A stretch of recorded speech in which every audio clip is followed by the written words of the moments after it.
So this letter that I wrote to Dr. Phil. I said, "Dear Dr. Phil, I want to thank you for being here and listening to my story.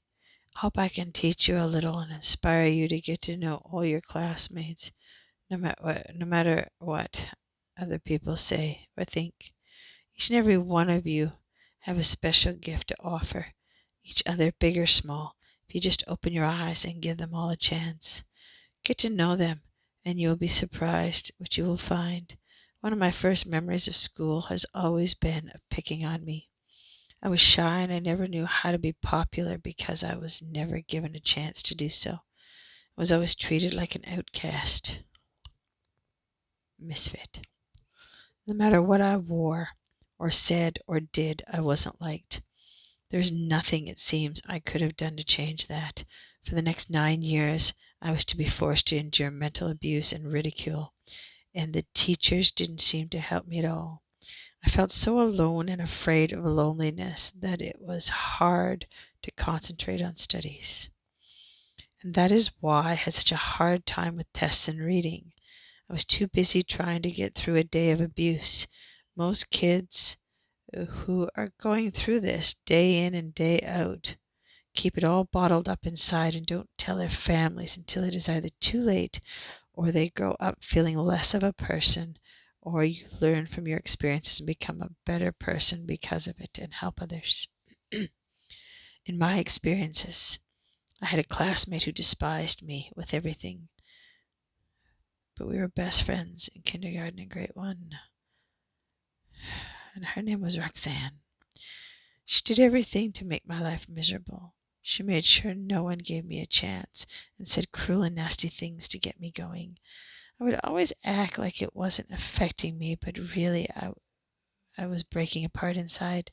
She damaged me in a way that to this day will never heal, and for that I will always be angry. Many parents would say that that is what kids do and they are just cruel by nature. Well, if you don't teach them to be kind, they will think it is acceptable to abuse others, and those people will grow up with less confidence and probably never stand up for themselves because they don't know how, or just hurt inside until they die. I'm here today to inform you that everything you say to a person will stay in their minds forever. And when you are cruel, it is not acceptable. And you should think about what you say and why you are saying it in the first place. If you are doing it to be accepted, that's one thing. If you're being cool and just are allowed to get away with it, it is wrong. If you're looking for attention, find it some other way, like finding out what they like doing and spending an extra moment to tell them that it isn't them you hate, it is something else. It took me 30 years to see that all these people that were being mean to me didn't hate me. They just had to follow the crowd or be shunned. They hated the same person I did, but wouldn't stand up for me because they couldn't or wouldn't. If only I knew that, my years would have been so much easier.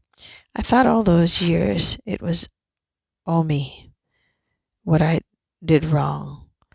Being you is the most important part of your growing up. It is also the hardest thing to learn and accept.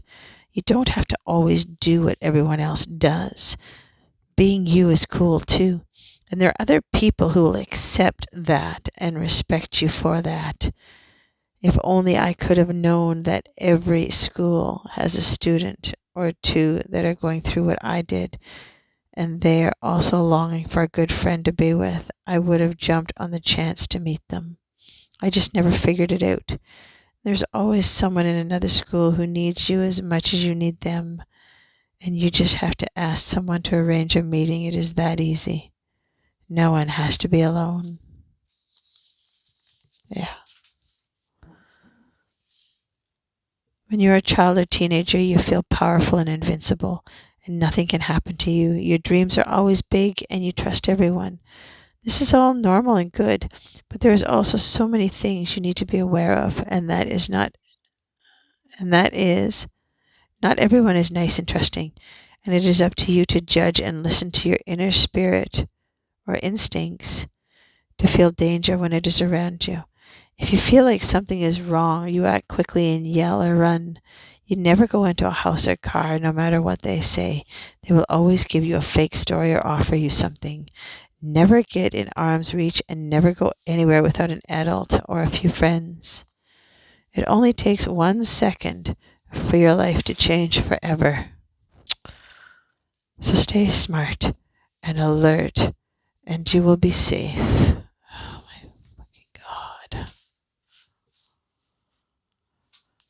As a child, I grew up thinking the world was here for the giving in me.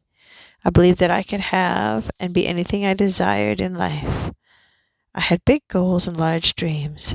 I was believed in my heart to be a great singer, and everyone would stand and applaud me as I sang my heart and soul out.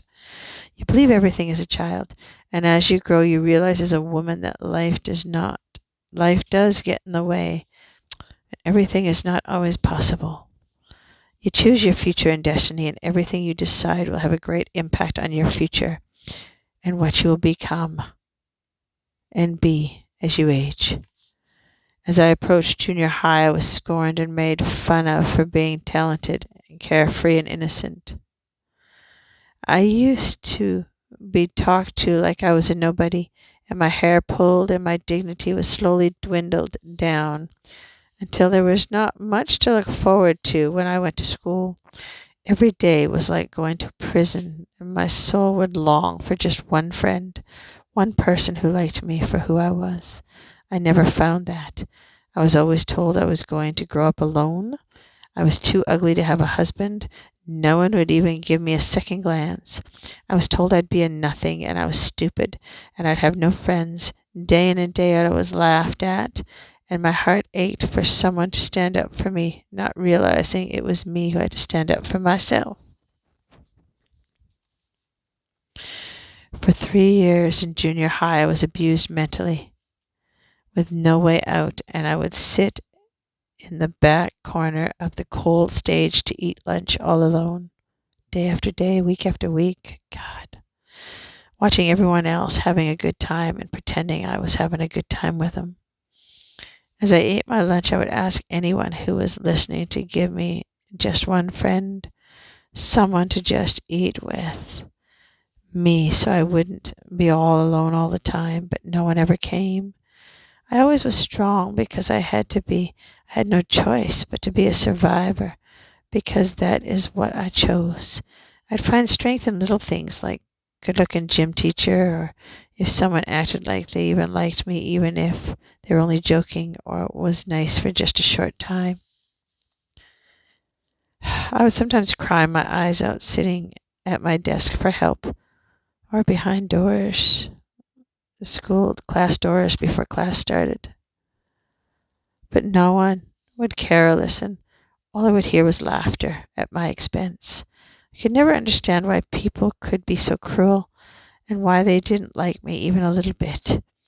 I was in a lonely world every day for 9 long years, faking illness so I didn't have to face another day of abuse. Many days I would say I was sick just so I didn't have to face the day several times a week, at least twice a week. I would long for a miracle, but would never see one in sight. One day I walked outside of the gym at lunchtime and walked with a girl I thought was my friend. She walked to a group of people, and another girl invited her to join them. She said she wanted to talk to me privately, so we walked over. Just past the little roadway there. There was a big long bar. Looking me straight in the eyes, she said, "Don't take this the wrong way, but you are not welcome here with us. Please go." And I remember feeling this really uncomfortable feeling behind my eyes and something up my spine, and I really wanted to die at that moment. It was so embarrassing, and it was just fucking awful. I'll never forget her. Her name was Michelle. She would sit there and go, and her bangs would go up all the time. She was an idiot. Face of how I felt. My so-called friend turned her head the other way, and I never talked to her again for several years. It broke my heart, in two, and that was a lesson in my life, a very painful one, that to this day makes me feel it all over again.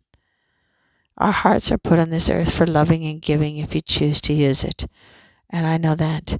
I also know we are strong, we are all survivors. If no one likes you for who you are, well, it's their loss.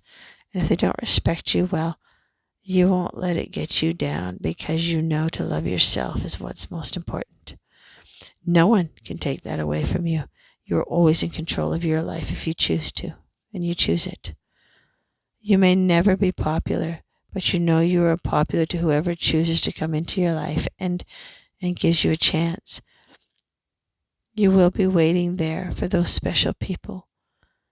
Thank you for giving me life, and thank you for letting me realize I am great in my eyes and in God's eyes, and that is good enough for me. I have been torn apart more than I wish to remember, even by the ones who love me the most. Strength is the only thing that separates us from those who just give up. Never give up, and you will someday see the horizon. Life is always worth living. And if you can't talk to friends or people, animals will always be your friend. Or just look around and smell a flower or hug a tree and thank God for being alive.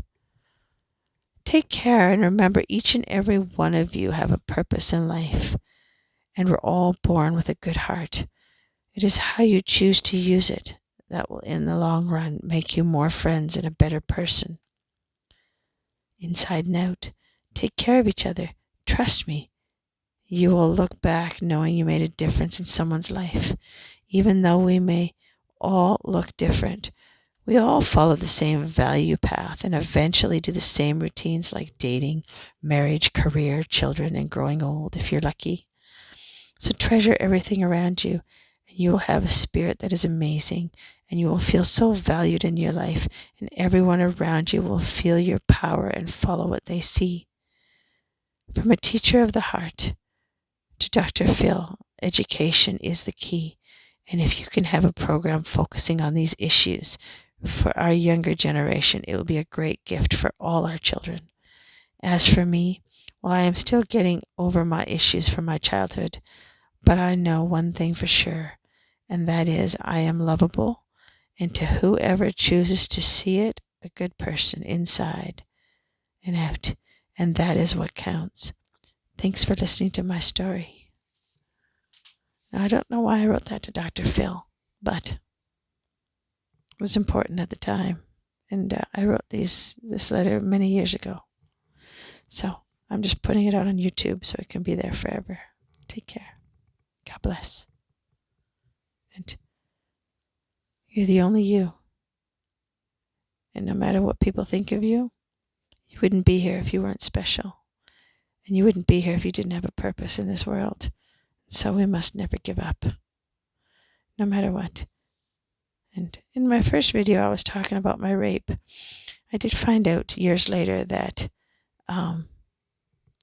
his name was Barry, the person that raped me, and the one that attempted rape, his name was Ken. And the other guy, I don't really remember anymore, but it's irrelevant. He was just an old pervert because I was only 24 years old.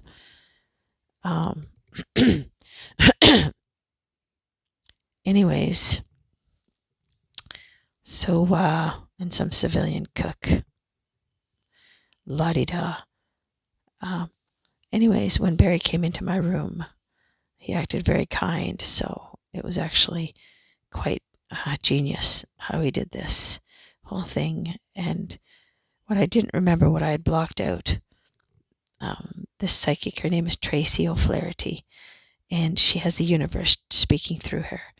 And she actually does readings if people feel inclined to ask her and write to her. She does free pro bono readings because she's retired now. She only writes like books and stuff. But she doesn't do really a whole lot of personal readings anymore unless, you feel inclined to send her an email. It's O'Flaherty, Ofla. I IETY or something. Tracy, Tracy, Tracy O'Flaherty. She's on YouTube. Anyway, that's why I think she's the real deal, because there's no way that she could have known what she said. When Barry came into my room and made it sound like he was tucking me in and taking care of me. He was taking care of me, all right. When he crawled into bed with me, I had almost passed out at that time, but he turned me against the wall, which I remember that part, being turned against the wall, but then passing out. What I didn't know was my extreme, debilitating trauma was being suffocated. He had a cloth with some sleeping gas or something on it in the cloth, like they use when you go into an operation. I don't know how the hell he got that. Anyways, he had that, and he had it in a cloth, and he put it over my mouth and my nose, and it was like he was suffocating me until I passed out, and then he raped me. So there's no way of me fighting back. I had no power. He told me that I wouldn't be able to fight back, and there's nothing I'd be able to do. Coward. He's a complete coward. I think that's what hurt me the most. So I had no chance in hell to fight back. That's what I found out many years later, and after $500,000 of therapy, to be able to say that to you. So, and I couldn't work after the age of 24 because he was a boss, and I was traumatized by a couple of bosses that I couldn't go into a closed room with the door closed and a boss. I couldn't work for them because I was afraid of bad things happening and stuff. Anyway, that's it. Take care. God bless. And I'm a veteran. My name's Julianne. I'm a veteran. And I've been out for over 20 years of the military, but always a soldier at heart. So stay strong. Be good. Love everyone.